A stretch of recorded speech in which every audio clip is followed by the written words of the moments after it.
Hello everyone, welcome back to my channel. I'm here to do more missing women and children cases. We are here to break the codes if we see any. We are here to see where their bodies are located if we know. And we also here to see if they are alive, deceased, the body suited. Y'all already should know who's involved: the white supremacists, the KKK, the fake Black Panthers.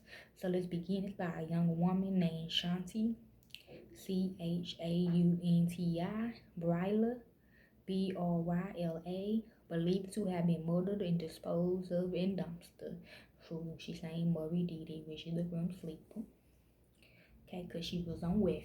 He only killed women on welfare, or look like they on welfare.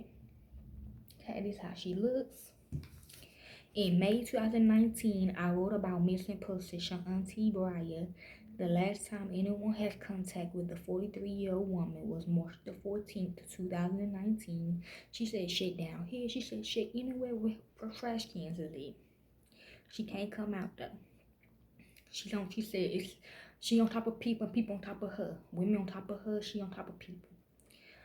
When she was dropped off at her home via taxi, that mean they fresh, which in their mind. As time went on, her loved ones grew increasingly worried. They were also often frustrated with the police because they felt as if authorities were dragging their feet in resolving the case. Unfortunately, the end result wasn't what they hoped for. The Chicago Sun-Times reports that 27-year-old Marvin Bailey had been arrested in connection to Chaunti's disappearance. According to the reports, Chaunti has a 10-year-old son and Bailey is his half-brother. In November 2018, Bailey was paroled from jail after serving 4 years over a domestic violence incident where he hit his girlfriend with a hammer and set her on fire. True, she was dating him. She's saying no now.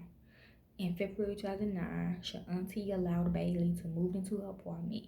Things quickly went sour when Chaunti got into an argument with Bailey's girlfriend and told him to pack his things and leave.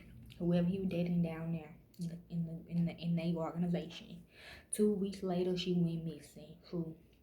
During the investigation, detectives tracked Chaunti's records and Bailey's movements, so there is parts of her left, and she said she was on welfare.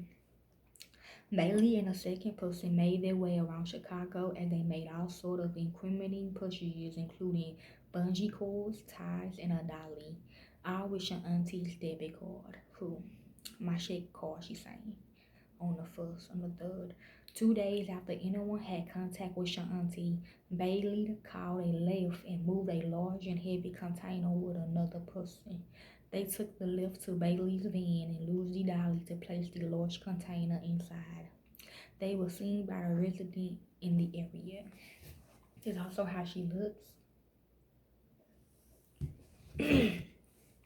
Strangely enough, Bailey and his unidentified partner were stopped by police officers while in the van. When the officers asked why they were sitting in a parking lot alone and where they was off to, they said they needed to take a trip to Home Depot because they needed to buy a chainsaw.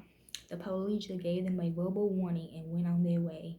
After that close encounter with authorities, Bailey and his friend took a lift along with the mysterious container to a motel. And employees asked what was inside, and Bailey enigmatically said it was his niece. Because he was kicked out of his apartment and needed a place to store them. She's saying she wasn't good, why he put her in the trash can, or they didn't like me, the KKK, to eat. Later, a surveillance camera spotted Bailey disposing of the container along with a black trash bag in a dumpster by a strip mall. The bag had never been found, but the container was recovered in an alley next to the dumpster. Investigators found that it had traces of blood inside that later learned to belong to Chaunti Bryla. There was also blood located inside of Bailey's van in the motel room he occupied. There had been no activity on Chaunti's accounts or her mobile phone stolen, she said, or some could be in the dumpster with her. At this time, authorities are sure that she was killed. They do give them money still. Bailey was arrested in November 2019 on a first-degree murder charge. He is being held without bail. The last stop for the trash in the bin where Bailey dumped whatever was in the container eventually ended up in an Indiana landfill. She said also check that the spell would break. Even after an exhaustive search, nothing was found. I sent my heartfelt prayers to Chaunti's, Bryla's loved ones. They are still alive. She is our sister and her life matters. Okay, we're talking about them as well. Hopefully y'all enjoy. If y'all want to help with this case, y'all can. I don't do it for the fame or the money. I do it because it's what I love to do. My peace.